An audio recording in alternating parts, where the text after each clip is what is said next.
Hello everyone, this is the CNC router for wood cutting, for acrylic, PVC cutting, and the working size is 2 meter by 4 meter. The width is 2 meter and the length is 4 meter. And this is the roller system to clamp the material when the machine is cutting. And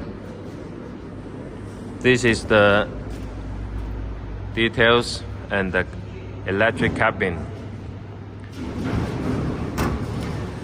And this is the controller, the program.